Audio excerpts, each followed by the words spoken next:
Hello, this is Elaine Sugar, award winning children's program facilitator and overall supporter of children's dreams. Welcome to the Empower Teen Self Esteem podcast. We bring you ideas and resources that help teens shine and help ease parents' minds.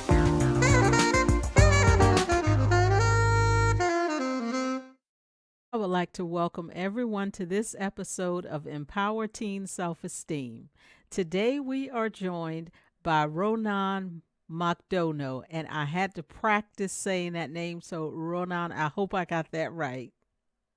You did a perfect job, Elaine. Thank you very much. Wonderful. Don't ask me to do it again. I will get it so that it's going to just roll off my tongue eventually. But he is going to be talking to us today about what success looks like. And maybe our teens or our parents already have an idea of what that looks like, and maybe you don't. But if you have it already defined, then he's going to ask us to reconsider that and maybe consider looking at things a different way. I think it's a very relevant topic. So, Ronan, thank you so much for joining us today. Before we get into the conversation, why don't you tell us a little bit about yourself? Thank you, Elaine. So I am joining you from Sydney, Australia, but I'm originally from Dublin, Ireland, Mm-hmm. but I've lived in Australia for almost 22 years. I'm married to the beautiful Neve, and Ah. we have three kids. Alana, who is just turned 12, so starting to enter those teenage years, and we have boy-girl twins, Oscar and Dara, who are Ah. 10. And so my background is in technology. I studied computer applications at Dublin City University before moving to Australia. And then I retrained about 10 years ago as a brain based coach. So essentially, what I do is I help people learn and understand how their brain works. They can use that information to improve their performance, to collaborate or get on with people, to have better conversations, to lead people Mm-hmm. and to manage people and to ultimately help people build sustainable habits in life. Wonderful. And when you say build sustainable habits, can you explain exactly what you're referring to there? Yeah, a lot of times people start things and they stop. Mm-hmm. And we all have good intentions. Yes. Sometimes I'd like to lose a bit more weight, or I'd like to run a marathon, or I'd like to go back to school and learn something. And I put a lot of effort in, Yes. and I'm very motivated, and I'm very focused for a little bit of time, and then I lose focus. Mm-hmm. So what we try to do is help people just take small steps every day to build those habits that will hopefully last a lifetime. So we know that it takes time to build Mm-hmm. habits. Our brains have got a limited capacity to do things, and most of us take on too many things. Excellent. Thank you. And so, do you have an example of where you've actually been able to work with someone, explain to them how their brain works, and they were actually able to develop a habit that was sustainable, something that they could stick with and they actually could incorporate into their lives? I'm going to use a personal example, if Okay, that's okay. absolutely. So my kids have been saying to me for a long time, Dad, please stop using those single-use disposable coffee cups because they're bad for the environment, Mm, they're not recyclable, and they cause pollution. mm, And I'm like, yeah, oh, yeah, in theory, yes, I get it. Yeah, someday. Okay, that's a uh-huh. great idea. Someday I'll do that. Mm-hmm. And we launched a 30-day challenge with university students in September 2019. And the whole idea was that we introduced what we call the United Nations Global Goals to the students, which are 17 goals that the United Nations came up with in 2015 to Mm-hmm. ultimately create a better world. And these have got goals of things that are really important to all of us. Mm-hmm. Responsible consumption, reduced inequalities, climate action, all the big things that we want to solve. But the challenge is it's hard to take action for people. So I used our technology, our app, to have an action, which was no keep cup, no coffee. So a keep cup is your reusable, disposable, reusable cup. Uh huh. So the action and the behavior I needed to commit to was if I didn't have a keep cup, I couldn't have a coffee. Ah. So it forced me to bring awareness to my behaviors and my choices. So I had to have a keep cup in my work bag, at my desk in the office, in the car. Mm And if I didn't have it, I couldn't have the reward of a coffee. hmm. And so by being part of a challenge, which was with other people, Mm hmm. and it was for 30 days, I recorded in my app, the Cred app, how many coffee cups I saved each day. And it was an accumulating number. Excuse me. Mm hmm. So I'd save one, and the next day two. That's three, and then over 30 days, I realized that I'd saved 42 coffee cups. And I went to my Wow. local coffee shop, and I was like, they knew this challenge that I was doing, and I said, could I borrow 42 coffee cups and just take a photo of put them out on a table? Uh huh. And I put them all down beside my reusable coffee cup, and I went, that's my personal footprint in 1 month. And then I thought, that's 504 coffee cups in a year. And I've been drinking coffee for about 20 years. It's about 10,000 Wow. coffee cups. And then I started doing a bit of research about it. I thought, in Australia, we use 2.9 million disposable coffee cups a day that just get thrown into landfill. So, what I learned, I couldn't unsee that, Elaine. Mm hmm. So, by having the experience, by having a little bit of motivation, yeah, my kids were my motivation to Right. start it, Mm hmm. but by doing these small things every day, I got to the end of 30 days, saw my personal impact, and went, I can't unsee that now. So almost 18 months later, I have not used a single use disposable coffee cup again. I've changed a behavior and built a new habit. Congratulations. What a fantastic example. And you know what? I definitely think our teens and our parents can relate that we can do small things and then, it ends up being impactful. So, excellent example. So, talk to us about success, what that looks like, and how you want us to consider redefining success. Elaine, sometimes it can feel like we're on this preordained escalator of life. Mm-hmm. You're born, you go to school, hopefully get a job if you're lucky, potentially meet someone, work hard, Mm-hmm. follow the corporate career, Yes. work even harder, compare Mm-hmm. yourself to others, try and buy and accumulate possessions or houses or prepare for retirement. You retire, you maybe travel if you're lucky, you maybe think about giving back and making an impact, and then you die. Mm-hmm. And I think there's a lot of pressure on people, teenagers, kids, to follow this predefined view of success being Mm-hmm. about money, possession, as opposed to getting a balance right of, yes, doing well. We all want to do well and Right. be successful, but having a balance of looking after yourself, looking after your mental health and well-being, and having a contribution, having a positive impact. To think about the change what success looks like. Mm. There's a lot of pressure on kids. If I don't have a million Instagram followers, Mm. I'm not successful. If I'm not, you know, pretty enough or filtering my photos, I'm not successful. If I haven't changed the world by the time I'm 20, I'm not successful. If I haven't got X amount of money in the bank, I'm not successful. If I haven't Mm-hmm. bought a house like this, I'm not successful. And it's difficult for kids. It's difficult for parents to feel like we're out of control the whole time.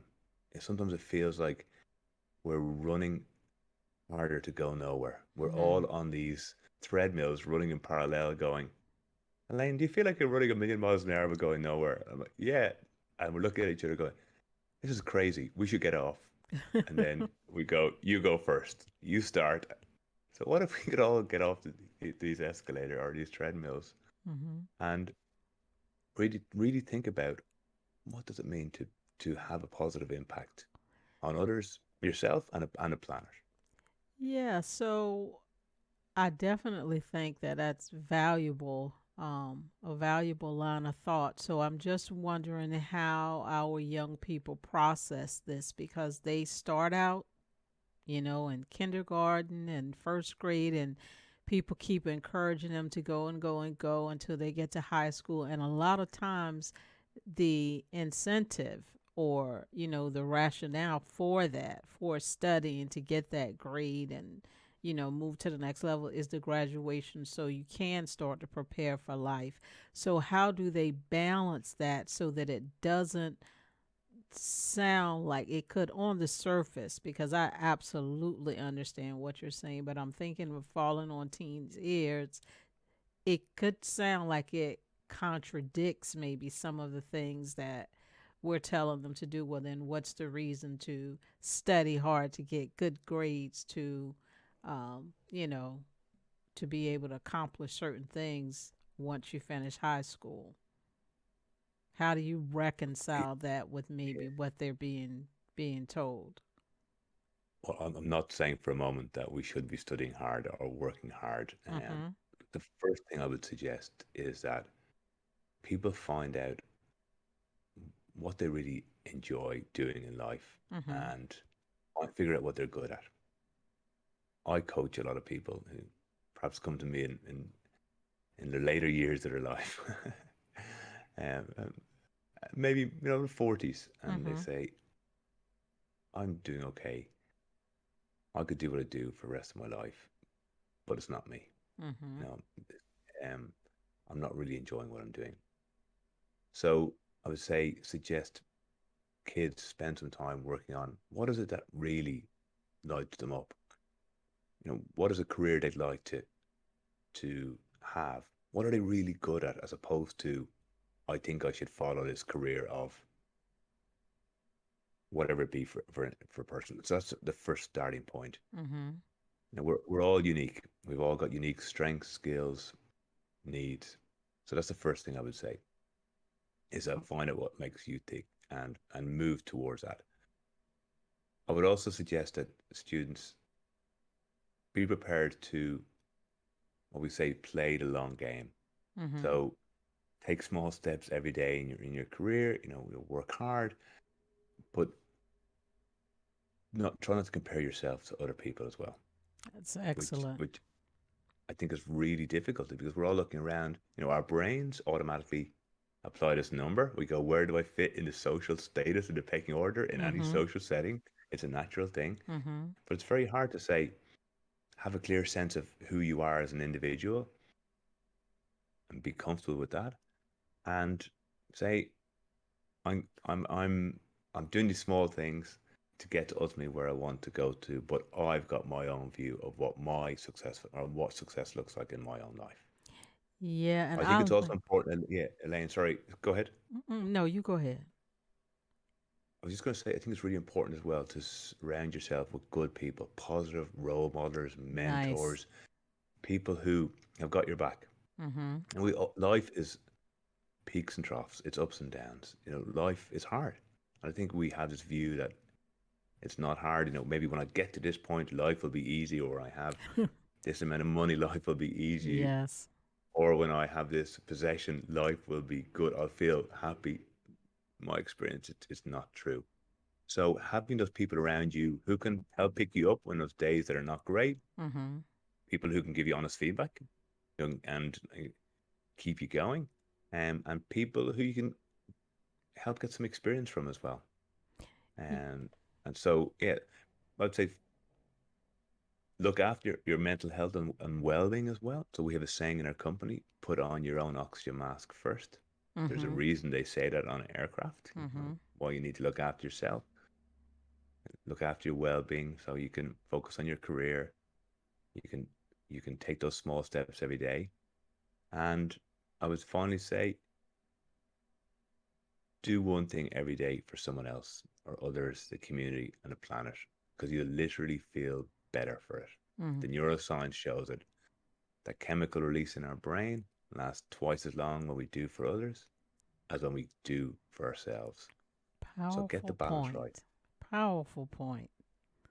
Yeah, you touched on several things that I wanted to revisit. So you mentioned that, we don't compare yourself to other people. You know, I'm just thinking about that. I think we see so much more of parts of people's lives that they want us to see. And so I'm just thinking about when I was a little girl, I might see a graduation picture of a friend, or somebody might have a birthday party, and then you see pictures. It was almost like an occasion that you saw a picture of someone's life. But now you can see what they ate for breakfast this morning. You could see the car they drove. You could see what they wore today. You could see the friends.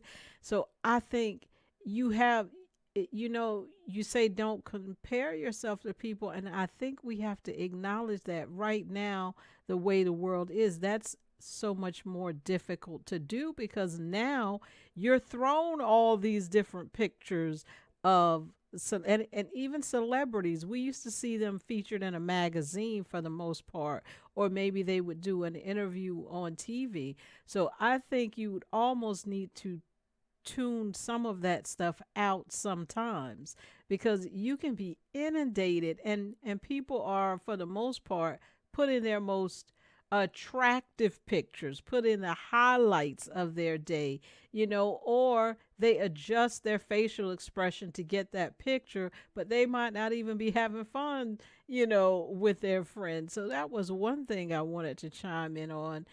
And then also, you had mentioned that, you know, when you get some of those things, you then realize that that thing in and of itself is not success. So you mentioned money as an example. Money in and of itself doesn't necessarily make people happy, because there are people who have money and they're still not happy.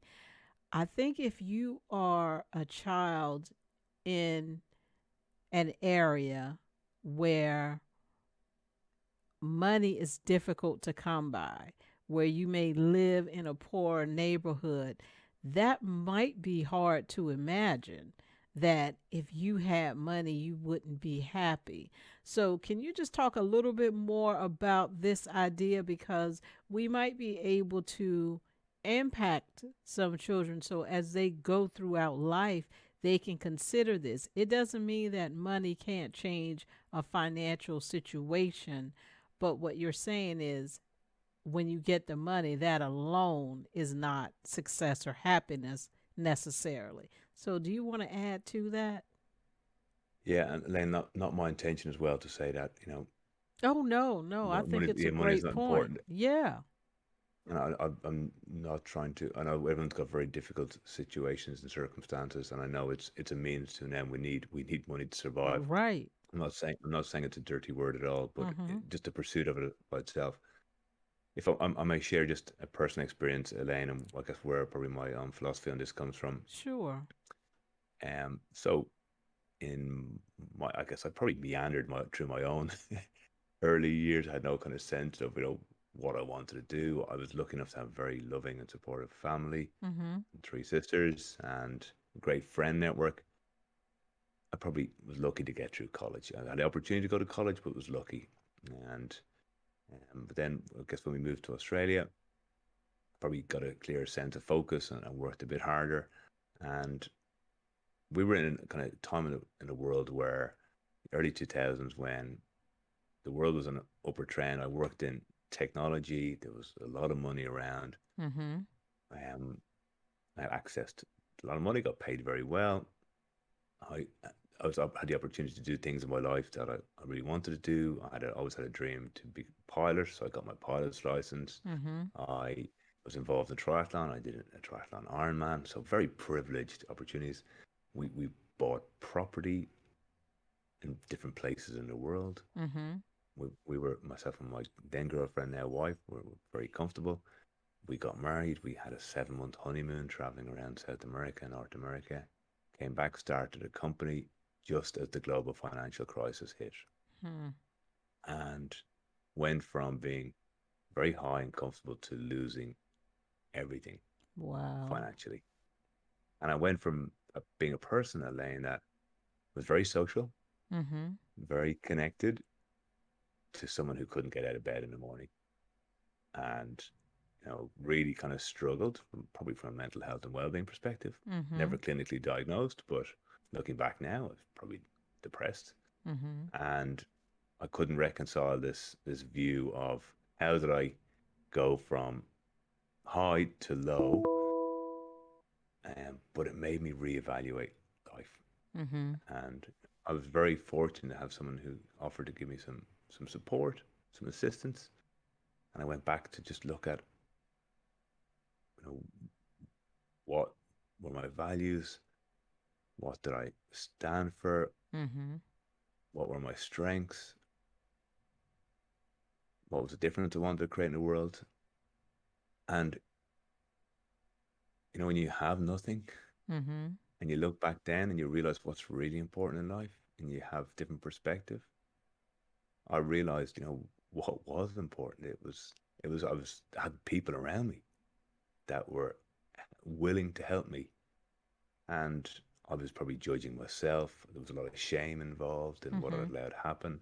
I blamed myself for a number of years, Mhm. and I had to just start picking myself up day by day. And I think everything I learned at that time, Elaine, has kind of come true to my work now and our work in our company now around there's no secret sauce, it's just Mhm. small steps every day. Surround yourself with right people. Good for you. Make sure you're looking after your mental health and well-being. Be Mhm. prepared to play the long game. There was no overnight recovery out of this from Mhm. bankruptcy, Mhm. almost bankruptcy. Um, and then I started thinking about, well, I became a coach myself, and I realized that when I helped others, it gave me a sense of joy every day. Yes. And I could think, yeah, I've got some skills here. I've got some value here. I can help people. It actually feels good, Yeah. and I can make a difference. And maybe I could argue that when you have nothing, you've got nothing to lose. So Mhm. I can make these. But I started thinking about what does it really mean to have a good life? Like, Mhm. okay, I've had that moment. We're all going to die someday, Mhm. and I'm going to be on my deathbed, and I'm going to be looking back, and I'm going to be watching my life's highlights reel, Mhm. and I'm going to say, did I live a good life? Did I did I keep growing? Yes. So I learned. Yeah, Mhm. I tried some things. I took some risks. I made some mistakes. Mhm. But ultimately, am I happy with my time on this earth? Have I left it in a better place? And It's hopefully, the answer to fantastic. that is yes. Yes. It's obvious. It's obvious. You're doing some wonderful things. And I do think, and I pointed that out because I know when I was young, I thought that was what it was all about. I'm going to school so then I can, get a job or go to college and then get a job and make money because that's success. And so I think when you mentioned that, it made me just want to pause for a minute because it doesn't mean that you don't continue to use that momentum to move forward so that you can support yourself and have a job. But I think what it does is or what I want it to do is cause young people to pause when opportunities to make money come. Because if you're not satisfied, if it's not gained or um, achieved in a way that you can be proud of, having the money alone at the end of the day is not enough to consider it a success. So I think part of that, it's not just about money.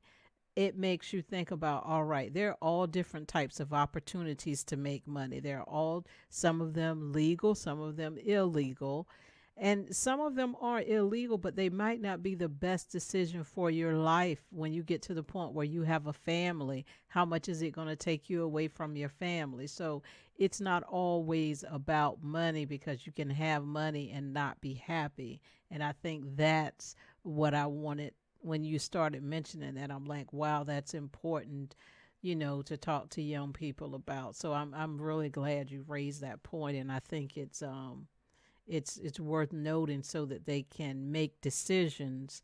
And of course, like you say, money is important. You need money, but don't sacrifice everything for it, thinking that once you get it, you'll be happy. You have to feel good about the way in which you're doing it. What impact are you having on the people around you? Because I love that you said that you had good people around you. So I really appreciate you opening up and sharing that as an example. And I think either today or in our first conversation, it might have been earlier, you mentioned, you can have someone that's been wealthy, the CEO of a company, but when they're towards the end of their life and they're passing away, are they are they laying there thinking about money? Are they thinking about the people they love? And that's what we mean about money alone isn't happiness. Yeah, there was a good friend of mine, a gentleman named Jonathan Logue. He said life is about collecting experiences, and he said collect well. Yeah. I really like that. Yes. Again, don't not trying to a message here around. This is not about saying that money is evil, but Right. it's we need it. Okay, so that's Mhm. not the point I'm trying to make, That's right. as you said as well, Elaine. But it's like, yeah, but there are different ways to, like, money gives you a reward. Okay, Mhm. so but our brain has different ways of getting that chemical reward. Mhm. Okay, so some of it is from exercising, that's a reward. Mhm. Some of it is from doing for others. So I guess we wanted to help people just get that more of a sense of balance. Okay, yes, do for me, do for others, and do something to support my mental health and well-being in the middle. And if you do that, I think we'd all have a bit of a better sense of balance in life. I agree. And you know what? Doing for others, touching on that again is a nice segue. Do you want to take a moment to talk about your work with diabetes? Yeah. So one of our children, Dara, is now 10. She was diagnosed with type 1 diabetes when she was 2.5. Mhm. And it's I guess, a really unexpected and shocking moment for my wife and I. And your whole world changes in a day when you get that news that it's a lifelong condition. For those people who don't know about it in your community, Elaine, it's an autoimmune disease. And essentially, your pancreas stops working. It Mhm. doesn't produce insulin. So a person goes from being relatively healthy to needing to manage their blood sugars every day, needing to get artificial insulin injected into your body to counteract the carbohydrates that you eat to Mhm. literally stay alive. And in that moment when Dara was diagnosed in a hospital, I remember Dara received a teddy bear from this organization called JDRF, Junior Diabetes Research Foundation. And it was a bag, and it was to try and support her at this time. But there was also an information kit for parents. And I remember thinking at the time, wow, at this moment where I feel really overwhelmed, someone else has done something for us as a family, like Mhm. for my daughter and for me and my wife and our Nice. kids. And I remember making a mental note going, I better reach out to that organization Mhm. when we get through this initial time. And just those moments in life when you've received something, it makes you feel supported. Beautiful. And so I went back to this organization afterwards, a couple of months later, and said, "How can I support this organization? What can we do?" I've got a beautiful mission, which is like trying to cure type 1 while helping people live with it every day. And so we've been actively involved in the community. When I turned 40, had this crazy idea to do 40 events in a year Uh huh. to try and raise awareness. And we had people all over the world join us and do these Nice. activities. It was amazing. And we feel part of a community who Mhm. are people united around a common cause to try and find a cure for this terrible disease Mhm. and globally. And but I've got to believe there's a cure out there. And sometimes you can get overwhelmed and say, "Oh God, it's never going to come. Mhm. I'll just give up now. Give up and like just okay, just try and survive." But there's researchers out there every day working tirelessly doing small things every day. We fundraise Mhm. every day to do small things. And Nice. together, a community of people are trying to create the change they want to see in the world. Now, how can our listeners support that organization if they want to reach out? Oh, okay. So in the US, it's jdrf.org. And we actually have a giving day coming up in a couple of weeks here in Okay. Australia. It's a matching day. And I'm trying to create a creative campaign. If people are willing to make a small donation, we'd love to give them a subscription to Cred Mhm. for a year to our technology. But yeah, just even become aware. It's like do some research, jdrf.org in the US at jdrf.org.au for people listening in Australia. And yeah, just become aware. Maybe if you know someone who's got type 1, just encourage them and support them Mhm. and ask them how you can get involved. There's a lot of community events all over the world. And yeah, I would just, if it's not type 1, find a charitable cause that you feel passionate about Mhm. and see what's one thing you can do to support someone else. Yes. Because by supporting someone else, you will support yourself. And do you want to also just make sure? I know you've mentioned cred a couple of times, but you just want to make sure that everyone clearly understands what that is and how they can find out more about it or get involved. Yeah, so cred comes from the Irish word for believe. Mm-hmm. We're an education and technology company. So we believe that by doing three small actions every day, we can create the world that we all want to be part of. So the habit of doing one thing to learn every day, one thing to look after your mental health and well-being, and one thing for others, the community, the planet. And the compounding impact of all those small actions can solve some of the world's biggest issues and ultimately create the world that we'd be proud to leave behind. We run 30-day challenges and we work with organizations and universities to, to help people take those small actions. So if anyone is interested in how do you support people to learn, how do you help people with their mental health and well-being, or how do you help people find those actions that they can do to support the United Nations global goals, if you're interested in creating a sense of purpose for your people at work, if you are trying to create a sense of connection for people, you might have some staff who are working from home and some in the office and you're losing that sense of connection. Mm-hmm. If you want to improve employee engagement and maybe productivity, please reach out to us. Cred.global is our website, and we'd love to speak with anybody who shares our beliefs and views.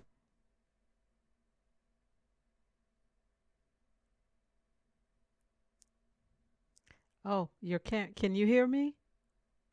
I can hear you just stop for a moment. It just I, froze for a I moment, don't Elaine. know what that was about, but that's technology for you. No, so this has been fantastic. And I definitely am going to continue my conversation with you beyond this interview because we have a lot in common. Thank you so much for sharing your wisdom. Thank you for opening up and sharing such personal experiences and, the challenges with diabetes in your family, sharing your wife and your children with us, just so that we can understand the impact of the decisions we make. And I think I love the idea of doing three things a day and being conscious, having a hard goal. So I'm going to keep that in mind as I proceed throughout my days. I believe our teenagers and our parents have a lot to think about after listening to this episode. So I just want to take one more moment to thank you very much and make sure we got a chance to get in everything that you needed to share as far as how people can connect with you. Did we cover everything?